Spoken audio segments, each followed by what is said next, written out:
tema da palavra hoje é benignidade, desejar o bem ao próximo. Amém? 1 João 3,17, a palavra de Deus fala assim: ora, se alguém possui recursos deste mundo e vê seu irmão passar necessidade, mas fecha o coração para essa pessoa, como pode permanecer nele o amor de Deus? A gente continua ministrando, né, sobre cada parte, cada característica do fruto do Espírito. Hoje falando sobre a benignidade. Amém? O pastor Gil ministrou, né, e falou que o fruto do Espírito é um só. E é. Por isso que não são frutos do Espírito, como a gente não diz isso. A gente fala que é o fruto. E o fruto tem várias partes. Amém? Então é um fruto só. Que esse fruto, ele precisa estar completo em nós. Então eu tenho que ter todas essas características, todas essas partes do fruto têm que se manifestar em mim, para que eu tenha essa presença do Espírito Santo, do fruto do Espírito em mim. Né? E a pastora Tânia estava comentando que ela entende que essas partes vão se completando. Eu não tinha pensado dessa forma, mas ela falou assim, começa com o amor. Né? O amor é a base de tudo mesmo. Né? Depois vem soma-se a alegria, depois a paz e assim por diante. Então, cada característica, cada parte do fruto vai se somando à anterior até que vivamos o fruto completo. Amém? Então é interessante, né? Esse pensamento dela, falei, é verdade, né? O amor é a base. E aí tudo vai se somando a ele para que a gente viva o fruto do Espírito. Então, aleluia, né? Que o Senhor dê mesmo um entendimento completo e que manifestemos o fruto do Espírito completo em cada um de nós. Amém? E é interessante que duas partes do fruto são a benignidade e a bondade. E à primeira vista, assim, parece ser a mesma coisa. Mas se Deus citou as duas, né? Então não são diferentes. Né? E no domingo, a pastora Tânia, no próximo domingo, ela vai ministrar sobre a bondade. Então não vou falar sobre ela, ou não vou falar muito, pelo menos. Benignidade é desejar o bem aos outros, ao mundo, a tudo. Benignidade é você ter esse mover em você, e você não poder ver alguém sofrendo com dor, com uma dificuldade, e você não fazer nada. Você quer ajudar, você quer transformar aquela situação. A benignidade faz isso em nós. Né?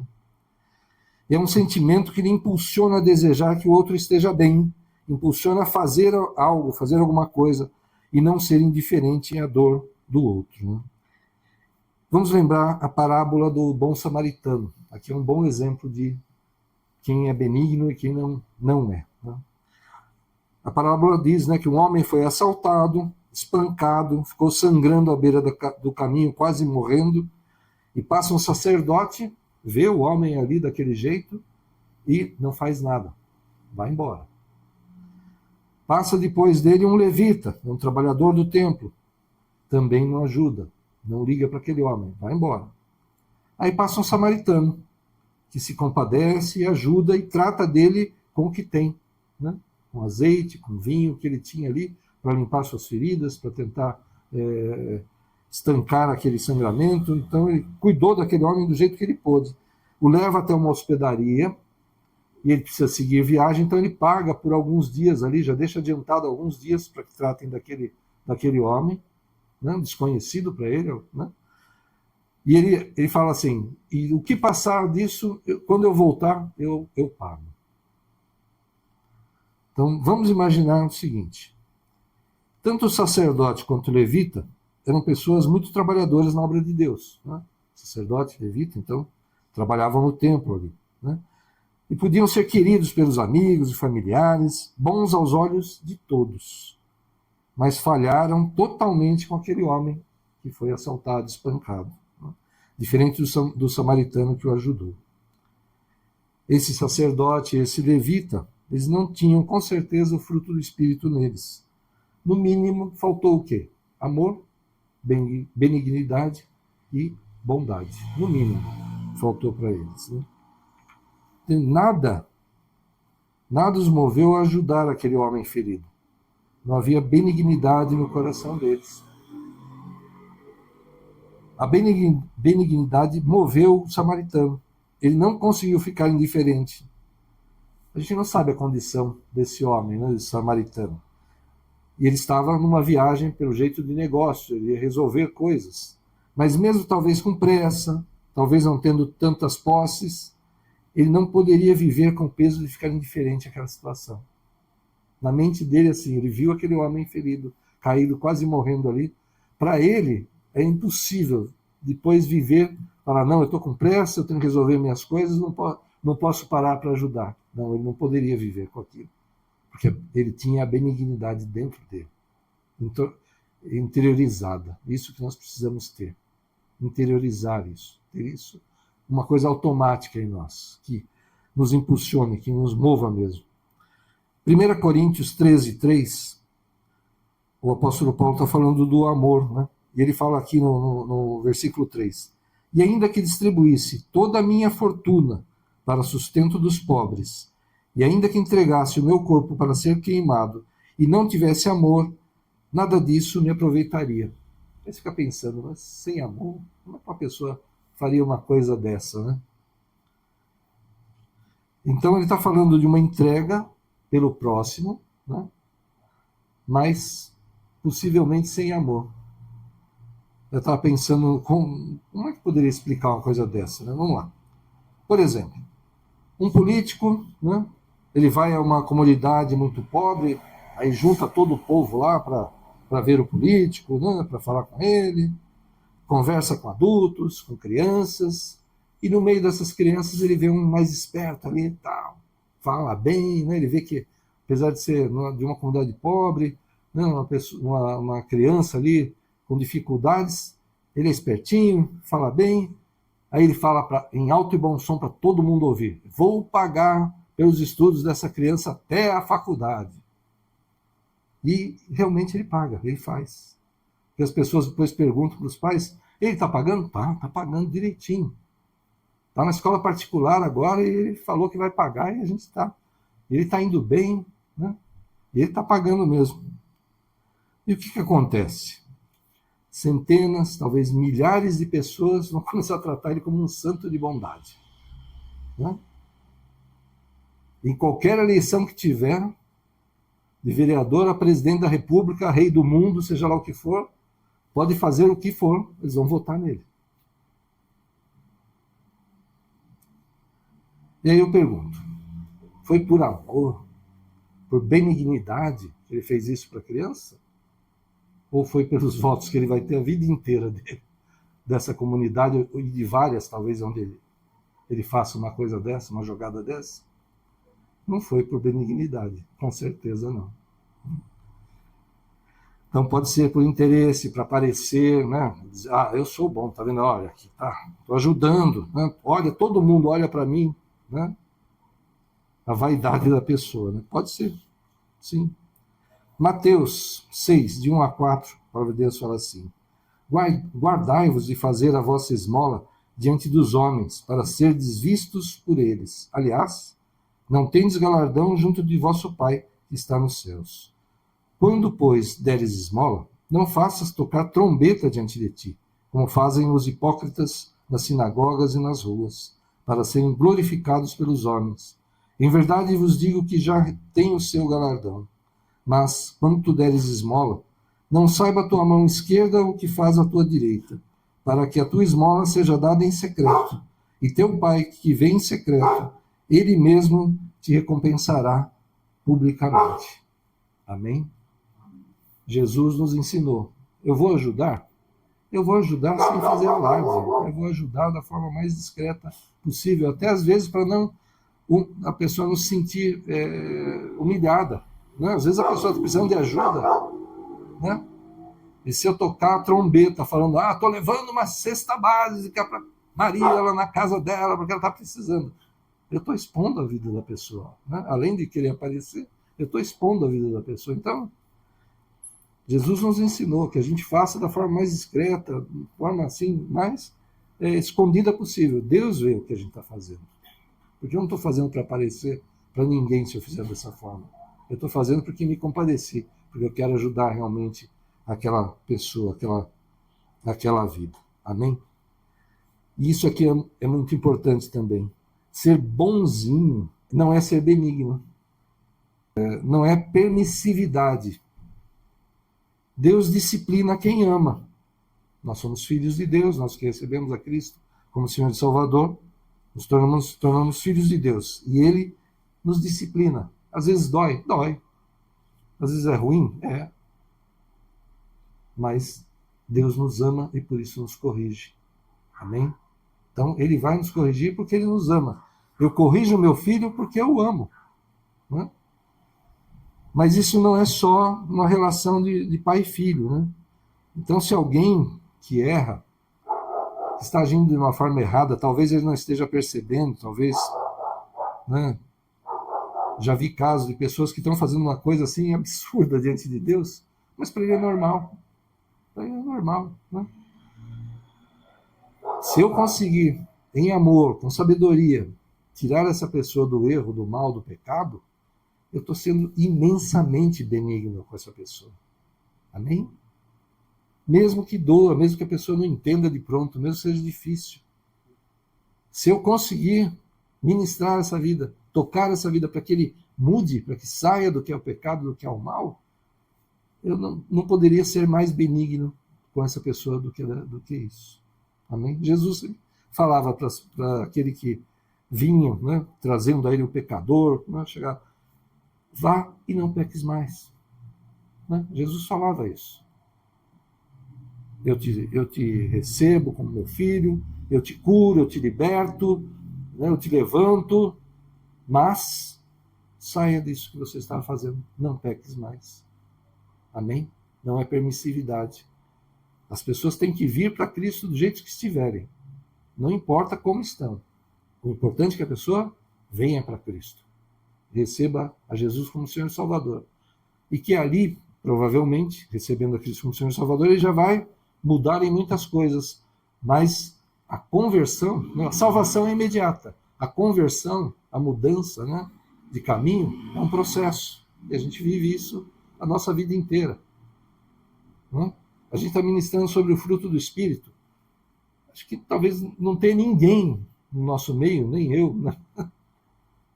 Que a gente tenha o fruto, viva o fruto completo. Nós vamos fazer um jejum, inclusive, do dia 13 ao dia 21. Agora nós vamos falar mais para frente, melhor, sobre isso. Para que esse fruto se manifeste em nós. Amém? Vamos nos consagrar ao Senhor nesse jejum, para que o fruto que nós estamos estudando, aprendendo sobre ele, se manifeste completamente em nós. Amém? Olha só que outra coisa interessante. A igreja primitiva, né, inspirada pela benignidade de Cristo, era caracterizada pela bondade e cuidado mútuo. Falava que as pessoas que se convertiam e tinham posses, vendiam tudo que tinham, entregavam aos pés dos apóstolos, iam viver em comunidade e viviam daquilo que tinham arrecadado, todo mundo. Quem tinha, quem não tinha, quem tinha vendia, entregava aos apóstolos, quem não tinha chegava ali para viver com eles, mas ninguém tinha necessidade nenhuma, todos eram supridos. Né? Era uma coisa para aquela época, para o início da igreja. Hoje a gente não vai, para o meio do mato, aí, fazer como se fosse uma aldeia e vamos viver ali afastados do mundo. Não é essa a ideia, né, de Cristo para nós. Nós estamos aqui para pregar o Evangelho. Nós temos de estar no mundo para levar a palavra de Deus. Né? Mas olha só, esses dias o IBGE divulgou uma estatística falando das pessoas que vivem na pobreza no Brasil e na miséria, na extrema pobreza. Acredite se quiser. Conforme o IBGE, tem 7 milhões e 400 mil pessoas no Brasil que vivem na miséria. Miséria. Parece que cada pessoa numa família vive ali, esse nível aqui seria R$7 e alguma coisinha por dia. Se somar uma família de 4, 5 pessoas, não dá um salário mínimo. Né? Numa coisa dessa, imagina. É para a gente pensar, né? Como é que num país, se você derrubar feijão no quintal, né? Se um passarinho comeu uma coisa ali, né, e passou por ali, nasce um pé de feijão, um pé de tomate, as coisas nascem aqui assim, né? Sem você fazer nada até. E tem 7.400.000, isso é o número do ano passado, pessoas vivendo na miséria absoluta no nosso país. Né? Lucas 7, de 11 a 15, fala assim: E aconteceu no dia seguinte que ele, Jesus, foi à cidade chamada Naim, e com ele iam muitos dos seus discípulos, e uma grande multidão. E quando chegou perto da porta da cidade, eis que levava um defunto, filho único de sua mãe, que era viúva, e com ela uma grande multidão da cidade. E, vendo-a, o Senhor moveu-se de íntima compaixão por ela, e disse-lhe: Não chores. E, chegando-se, tocou o esquife, e os que o levavam pararam, e disse: Jovem, a ti te digo, levanta-te. E o que fora defunto assentou-se e começou a falar, e entregou a sua mãe. Só para explicar, né? Talvez quem não saiba. Naquela época, em Israel e talvez em outras culturas, a mulher não podia trabalhar, nem que ela quisesse, ela não podia trabalhar. Então, ela já era viúva, tendo um único filho. Então, como ela perdeu o marido, o filho é que deveria sustentá-la até o fim da vida. Aí ela perde o único filho. Ela vai ter que viver de esmola, do favor das pessoas, porque ela nem poderia trabalhar. E Jesus se compadeceu dessa situação e foi lá e ressuscitou o filho. Né? Então deu-lhe alguém, devolveu aquele que poderia sustentá-la pelo resto da vida. Além, né, de claro, imagina a alegria de uma mãe de ver um filho que estava morto ressuscitado. Né? E Jesus fez isso por ela. E quando eu vi essa passagem pela primeira vez, ou fui ministrado pela primeira vez sobre ela, não lembro exatamente se eu li ou se eu fui ministrado, mas ela me fez ver algo diferente. Normalmente Jesus fazia os milagres, ajudava as pessoas quando pediam. Né? O centurião que pediu pelo seu servo, né? O outro que pede pela filha, e assim por diante. Né? O cego que pede que quer ver. Né? Mas aqui o que aconteceu? Tinha uma multidão com Jesus, tinha uma multidão saindo da cidade, e ninguém ali pediu para Jesus por aquela viúva, por aquele rapaz que tinha morrido. Ninguém pediu. E Jesus fez por ele mesmo. Não é diferente? Normalmente a gente vê isso. Jesus sempre se movendo a pedido de alguém. Mas aqui, por ser benigno, né, ele não podia deixar aquela situação daquela forma. Aquela viúva vai ficar numa vida tão precária, e ele fez o quê? Devolveu o seu filho a ela. Aleluia. Ele não podia ficar indiferente àquela situação. Lucas 8,15, da parábola do semeador. Mas as sementes que caíram em boa terra são os que, com o coração bom e generoso, ouvem a palavra e retêm e dão fruto com perseverança. Amém? Então nós que recebemos a palavra do Senhor, precisamos retê-la, né? Precisamos vivê-la, né? E vivendo essa palavra com o coração bom e generoso, olha só o que Jesus fala aqui, com o coração bom e generoso, benigno, né? Ouvem a palavra, a retêm e dão fruto com perseverança. Então, nós que recebemos a palavra, né? Então que essa palavra de Deus, esse mover do Espírito Santo, encontre em boa terra em cada um de nós. Amém? Um coração que seja generoso, bondoso, benigno. Amém? E que a gente dê fruto. E como a gente estava falando outro dia, qual é o melhor presente que eu posso dar para alguém? Será que é um carro? Será que é uma casa? Será que é um remédio muito caro que a pessoa está precisando? Não. O presente mais precioso que eu posso dar para a pessoa é o Evangelho. É levar a salvação. É levar Cristo para essa vida. Dar esse fruto para Deus, para o reino de Deus. Então, que a gente não tenha vergonha, não tenha medo, que a gente com sabedoria, né? Porque a gente não quer ser intrometido, chato, né? Essas coisas. Mas aproveitando as oportunidades que Deus dá, que a gente fale de Cristo, que a gente testemunhe do que Deus já fez nas nossas vidas, do que Deus tem feito nas pessoas que nos cercam. Isso é a melhor coisa que a gente pode fazer. Não tem benignidade maior do que essa, do que levar salvação. Porque tudo mais, né? Um carro, uma casa, um remédio, né? Um tratamento, tudo é material e vai ficar para trás, vai desaparecer. Mas a eternidade, a nossa vida, né, com Deus, é algo que não tem preço. Né? Aliás, o preço foi o sangue de Cristo na cruz. Então, que essa palavra, né, que o mover do Espírito Santo encontre essa boa terra em nós e possamos dar fruto para o Senhor. Amém? E se nós queremos ter a presença do Espírito Santo, como eu falei no começo, nós que recebemos a Cristo como Senhor Salvador, né, podemos ter essa presença, porque nós nos abrimos para isso. Então, quem ainda não se abriu, quem ainda não convidou a Cristo para fazer parte da sua vida, né, e você que está nos assistindo, porque está sendo gravado, não importa quando você estiver assistindo essa gravação, se você ainda não fez uma oração dessa, convidando a Cristo para a tua vida, faça agora. Não importa quando você estará vendo essa gravação. Jesus está aí do teu lado. Ele está conosco aqui. Porque onde 2 ou 3 se reuniram em nome dele, e nós estamos aqui reunidos em nome de Cristo, ele está. Ele está aqui agora, ele quer ouvir a tua voz, o teu convite. Então feche os teus olhos, você que está assistindo também, feche os teus olhos. Não ligue para quem está ao teu lado. Faça essa oração, que a tua voz possa ser ouvida. O Senhor quer ouvir o teu convite. Eu vou fazer a oração, todos nós que já fizemos, vamos repetir. Repita você também. Receba Cristo como Senhor e Salvador da tua vida, que isso é o melhor.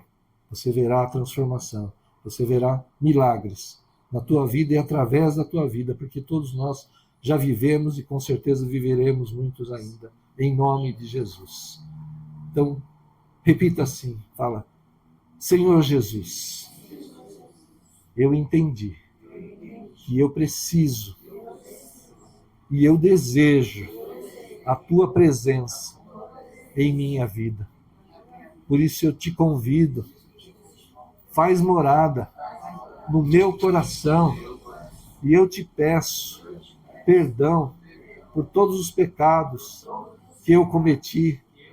E eu te peço, escreve o meu nome no teu livro da vida, porque hoje eu te recebo como Senhor e Salvador, em nome de Jesus. Amém. Glória a Deus. Aplauda o Senhor. Aleluia. Com certeza. Se alguém que está assistindo recebeu a Cristo agora como Senhor e Salvador, há uma festa no céu. Amém?